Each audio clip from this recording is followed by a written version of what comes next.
Grosse révélation à propos du Borussia Dortmund et d'Ansu Fati. Le vestiaire du Real Madrid en colère contre Vinicius Junior. Découvrez les dernières nouvelles et bien plus encore dans nos Icon News du jour.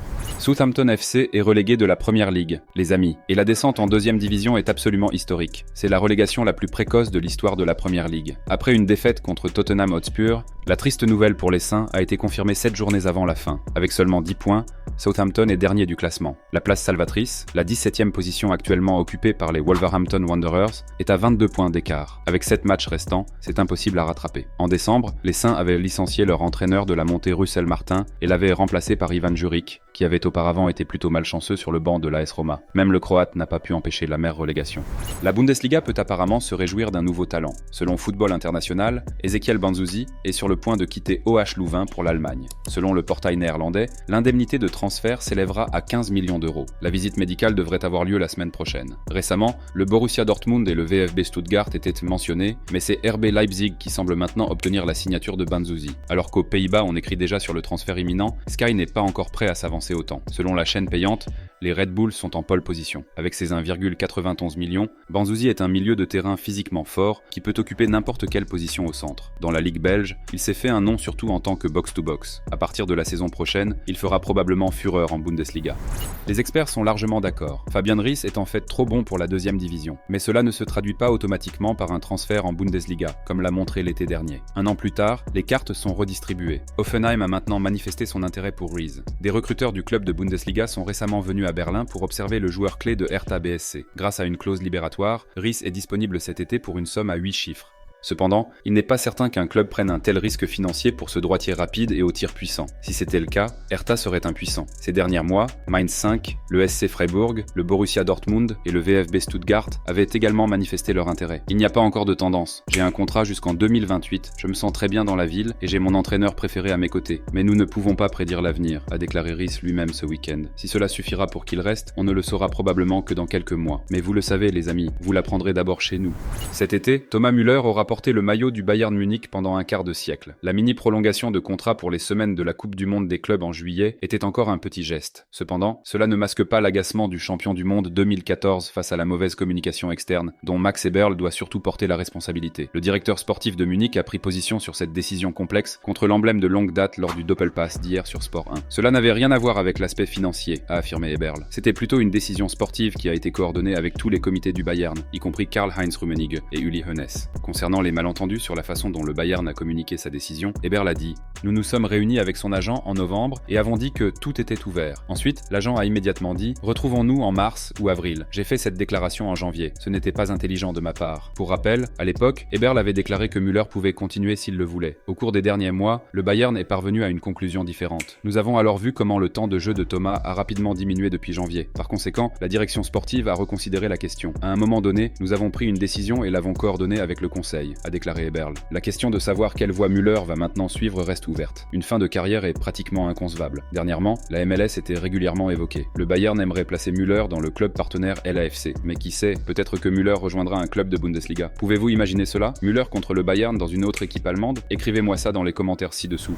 Vendredi, Kevin De Bruyne a annoncé son départ de Manchester City. En été, l'ancien joueur de Bundesliga mettra fin à ses 10 ans au club. En fait, le Belge était ouvert à une prolongation de contrat. Il aurait même accepté moins de temps de jeu. Mais l'entraîneur Pep Guardiola avait d'autres plans. Nous vous donnons les détails sur le départ de ce milieu de terrain des Sky Blues. Kevin De Bruyne voulait en fait rester à City. Mais le joueur de 33 ans est victime du renouvellement prévu de l'équipe et du transfert royal ciblé, Florian Wirtz. L'entraîneur Pep Guardiola a expliqué avant le derby contre Manchester United dimanche que la décision a été prise par le club. Le club doit continuer à se développer et aller de l'avant. Et c'est si difficile de remplacer un joueur de ce type, mais nous devons y parvenir. Et tout cela a une raison. Wirtz est le transfert absolu souhaité par Pep, c'est pourquoi De Bruyne doit partir. Le salaire économisé devrait aider à consacrer autant de ressources que possible à l'acquisition du joueur international allemand, selon le Mirror. City ne peut pas se permettre de problèmes avec le fair play financier et ne veut donc rien laisser au hasard. Pour Wirtz, le club met à disposition du nouveau directeur sportif Hugo Viana, qui prendra ses fonctions en été, un budget considérable. City est prêt à payer jusqu'à 120 millions d'euros ou plus pour Wirtz, qui est sous contrat avec Bayer Leverkusen jusqu'en 2027. De plus, une énorme énorme augmentation de salaire devrait être proposée aux joueurs de 20 ans. Actuellement, Wirtz gagne 4,5 millions par an. L'équipe de la Werkself veut prolonger le contrat de son joueur vedette depuis des semaines, mais il y a toujours un blocage concernant la clause libératoire prévue, qui devrait s'appliquer après la Coupe du Monde 2026 et dont les parties ne parviennent actuellement pas à s'entendre sur le montant. Outre Manchester, le Bayern Munich reste intéressé par l'acquisition de Wirtz, mais City espère avoir de bonnes chances de conclure l'affaire et compte sur le fait que Leverkusen ne voudra guère vendre à un concurrent direct de la Bundesliga.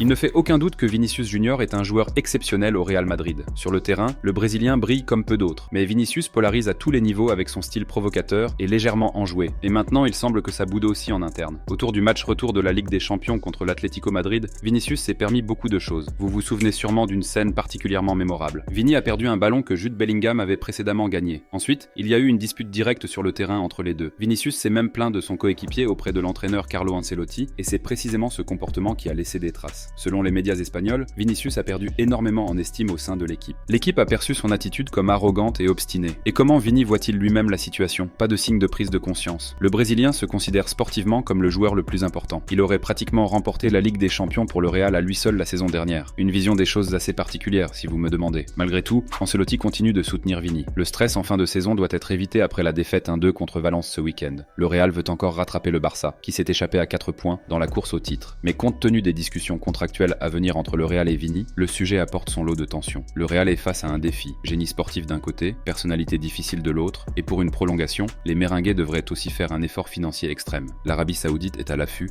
et tente avec un possible salaire de 200 millions d'euros par an. Les prochaines semaines devraient être passionnantes. Alors que l'avenir de Thomas Müller au Bayern Munich est réglé, celui de Kingsley Coman reste un grand point d'interrogation. L'ailier français peut quitter le club. Le champion record n'en demande qu'environ 35 millions d'euros. Nous vous avions informé. Maintenant, les premiers grands clubs se positionnent. Arsenal et Liverpool ont tous deux manifesté leur intérêt et sont prêts à entamer des négociations. Les Gunners comme les Reds cherchent actuellement à renforcer leur position d'ailier. Les deux clubs préparent des offres pour l'international qui gagne actuellement 19 millions d'euros à Munich. Mais ce n'est pas forcément l'Angleterre, car l'Atlético Madrid et le Paris Saint-Germain observent également de près la situation de Coman. L'été dernier, le Français était sur le point de partir en Arabie Saoudite, mais a finalement décidé contre le gros argent et est resté au Bayern. Cependant, l'intérêt des Saoudiens n'a pas disparu pour autant. Vous voyez, les amis, Coman a beaucoup d'options, et donc l'embarras du choix. Mais le Bayern sera content, car il recevrait non seulement 35 millions d'euros, mais libérerait aussi beaucoup de budget salarial.